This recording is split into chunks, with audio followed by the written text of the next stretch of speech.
Good morning. Welcome once again to my channel.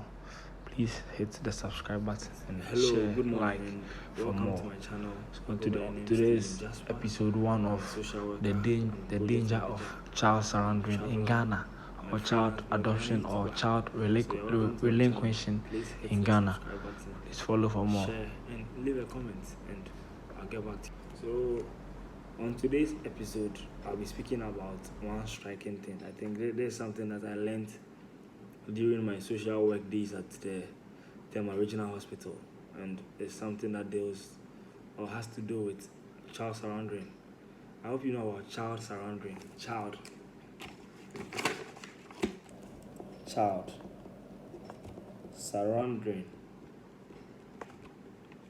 Surrendering is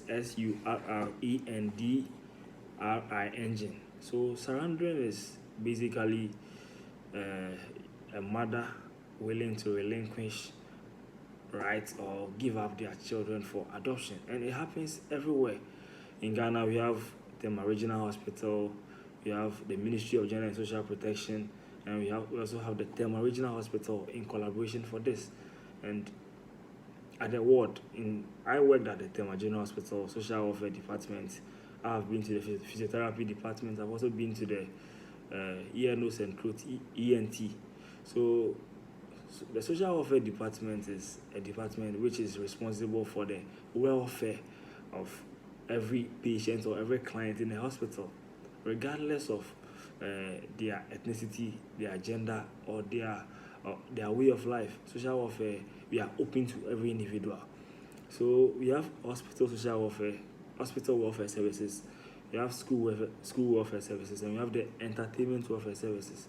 So I did hospital welfare services, and basically, if you ask every individual at the hospital, they will tell you that, oh, so a social welfare department there, if you can't pay your bill, you come to social welfare, then social welfare can assist you. That's basically what people speculate that the hospital social welfare is mainly about. But the hospital social welfare goes way beyond that. Every individual every Ghanaian or every individual can just walk into the social welfare department of every place just to lodge a complaint or to make a claim. So one striking thing is at the social welfare department we do adoption. Let's say you have somebody gives birth at the ward. It happens every day at the maternity ward, at the obs and gynae ward. Every department that deals with giving birth, any individual that gives birth, that person is entitled for adoption. So there's this lady I met at the social welfare department.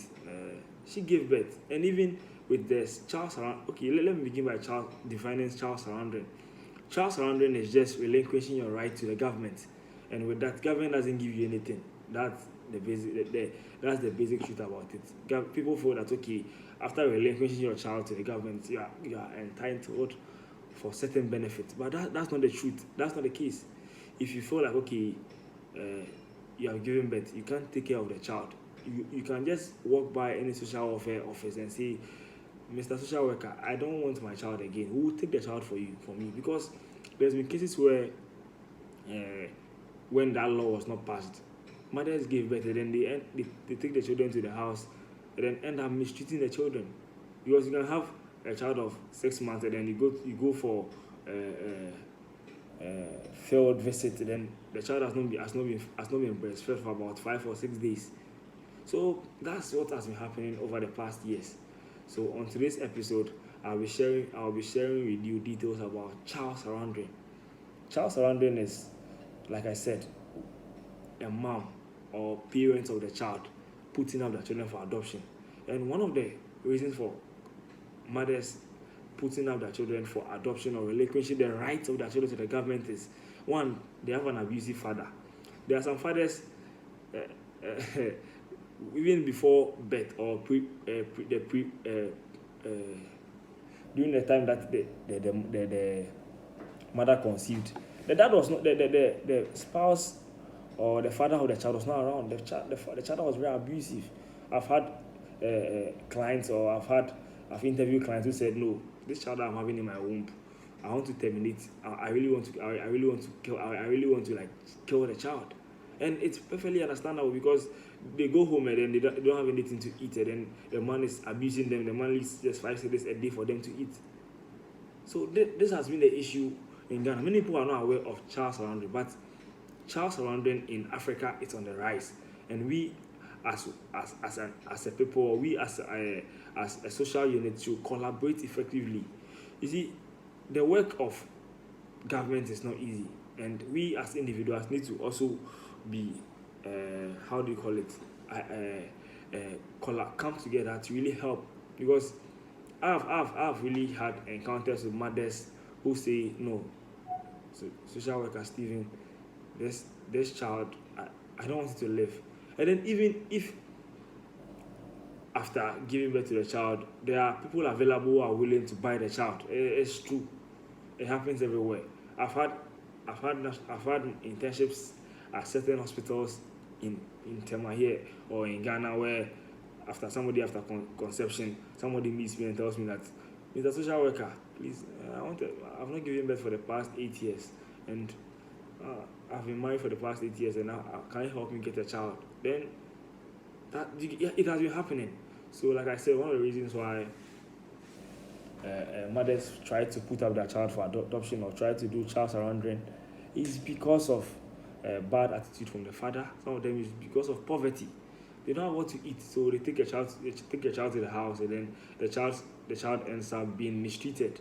It's not their fault. So at the social welfare services, we have interventions to really help the mother, make sure that the mother is not separated from the child. It's not a right thing to separate the mother from the child, regardless of every barrier. A child's place is the mom. You can't tell me that because he can't take care of the child, so he has to put up the child for adoption. No. So social welfare services, we do guidance and counseling as well. So when somebody comes and says they want to relinquish their child, we give them all the alternatives available. We tell you, oh no, we can take care of you, we'll give you everything that you need. But mind you, there are others that we tell them all these things. We give them all these ideas, we give them all these alternatives, and they still say no. They still are willing to relinquish their child, and there's nothing that you can do about it. So relinquishing your child is not a crime in Ghana. You can give birth and say no, I don't want a child anymore. You can just bring it to social welfare services. After that, we have shelters that we take them to, and then we also have foster mothers who really take good care of them. Yeah, sure. So that's what we do as social welfare. Social welfare. So let's say somebody also says he wants the child. He wants a child. They've been married for 10 years. We have a process that we go through that we can make sure that we get a child. We have to do. As a social worker, I remember that there was a couple, a pastor and a prophetess who were married for the past 15 years. They didn't have a child. So they came to social welfare that, okay, they want a child. So social welfare, we don't sell children over there. What we do is we take you through the right process. You have to analyze the situation for about a year or probably 2 years before we can say, okay, you are fit. Because we've had issues where somebody comes for the child and then they end up mistreating the child. You have had issues where people come for the children and then they take the children away and they end up doing bad things to the children. And so child surrendering is on the rise. So one of the causes of child surrendering, like I said, poverty is one. Bad treatment from the parents. I personally, through my foundation Special Grace Movement, I've met about 6 or 7 young mothers. One gave it at the age of 19, the other give it at the age of 22, and the other give it at the age of 26. So they are single mothers who don't have husbands, and they are saying no, I don't want to have this child. I think that they tried aborting the child before giving birth, but